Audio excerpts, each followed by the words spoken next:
What's good, everybody? Today we got ourselves a special video about the most polarizing card in all of Marvel Snap, and that is the leader. There are so many people that absolutely love this card and they think that he is one of the best in the game, and then there's a lot of people that swear he is the absolute worst. Typically people either really love him or they really hate him, and we're finally gonna answer the question, is leader a good card? And we're gonna have some gameplay on the side involving some leader decks. So there he is, the man with the biggest forehead in the history of comic books. We got leader, and on reveal he's copying all the cards that your opponent played on this turn, but on your side. So the true benefit of having that ability is that when you drop leader, he's an extra 4 power. With that additional 4 power, leader should lead you to the win. The problem is that that doesn't always happen.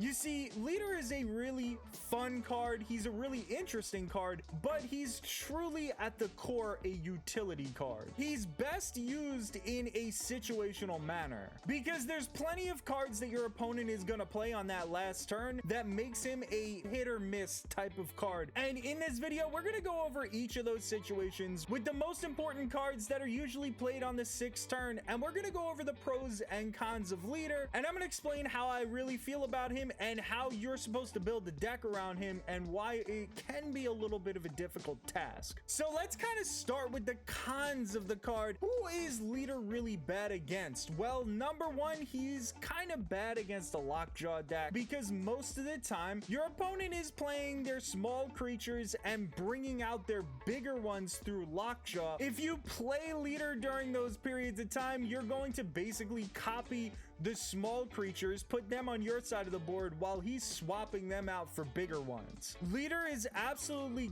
god awful against discard decks. If your opponent starts discarding cards, it might just be a good idea to get out of there right away when you have leader and that is your only 6-drop, because most likely the deck that they're playing is going to be an Apocalypse and Dracula deck. Most likely what's going to happen is they're going to discard another card, up their Morbius, and then at the end of the game Dracula is going to discard a huge creature and gain a ton of power that leader cannot copy, because that happens at the end of the game. And if you're talking about a Hela discard deck, Hela's bringing back the cards from her graveyard that have all been discarded. If leader copies Hela, she's not gonna bring anything back on his side unless by some weird chance it was a discard deck in and of itself. Essentially, leader is really bad against combo decks because obviously you're not gonna have the same combos in your deck as your opponent. He's gonna be bad against Silver Surfer, he's gonna be bad against Wong, Cerebro, those kind of decks. He's just realistically not going to get enough of a benefit when he copies those cards on the last turn. And of course, leader is absolutely horrible if you're against a destroyer deck, because the destroyer decks probably have the securities in place to protect their cards, but it's not necessarily going to protect yours. Someone came in my stream earlier today on Twitch,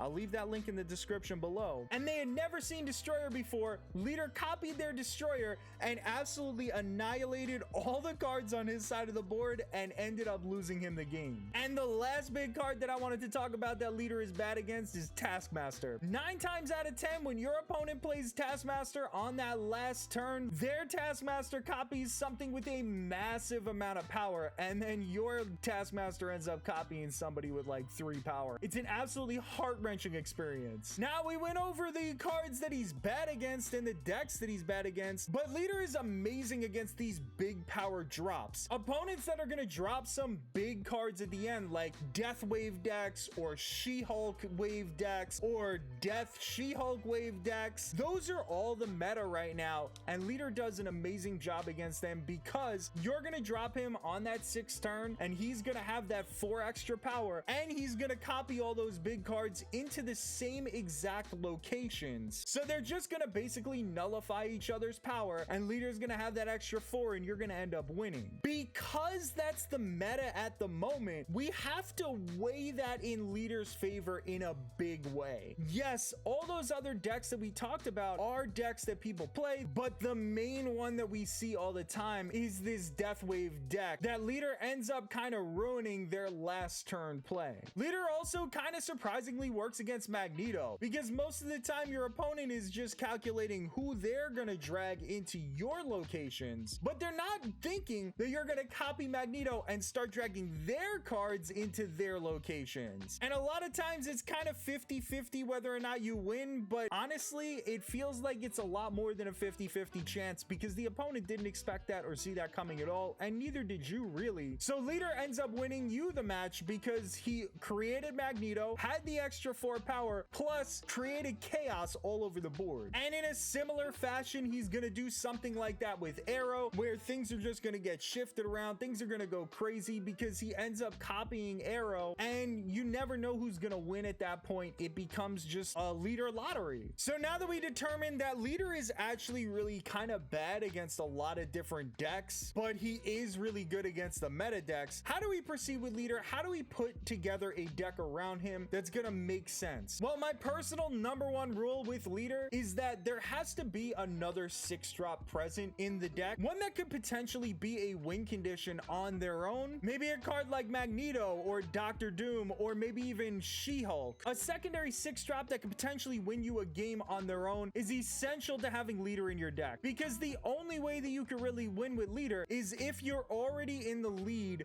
going into turn 6. If you're behind and your opponent drops a bunch of cards and you copy those cards, well, again, those are going to nullify each other. Yeah, you'll have the extra 4 power from Leader, but you're already behind on all the other boards. You're probably going to lose. And the other contingency that you need to have with Leader is that you have to make sure that you have a lot of empty spaces on your board. You may have an idea of how many cards your opponent's likely to drop on the last turn, but you really honestly don't know. If you have 4 cards in one location and your opponent drops one of those cards in that location, well, now Leader can't copy that card over to your side of the board. If you're lucky enough and your opponent filled one full location, then you drop Leader into that lane so that you have the other 2 lanes completely open as much as you can, so you have space for your opponent to drop their cards and then you copy them. Now, do you have to do that every time? Of course not. You can drop him in one of those locations, but it does make the game significantly harder. However, it's impossible to predict that your opponent is going to fill a single lane every single game. That's not how it works. So ultimately, is Leader a good card? And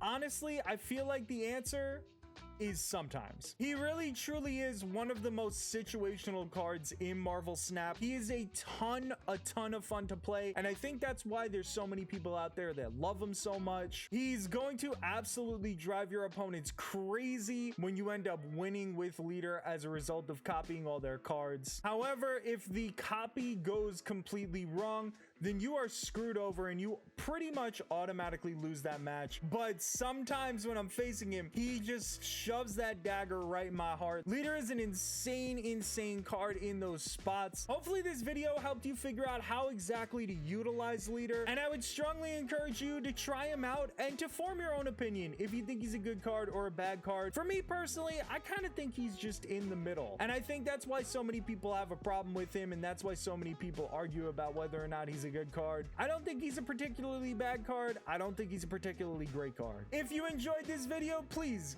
give it a thumbs up, subscribe to the channel, it helps out a ton, and let me know your opinions in the comment section below. I would love to hear, how do you feel about Leader? Do you think he's a good card? Thank you so much for watching. Have yourself a wonderful rest of your day.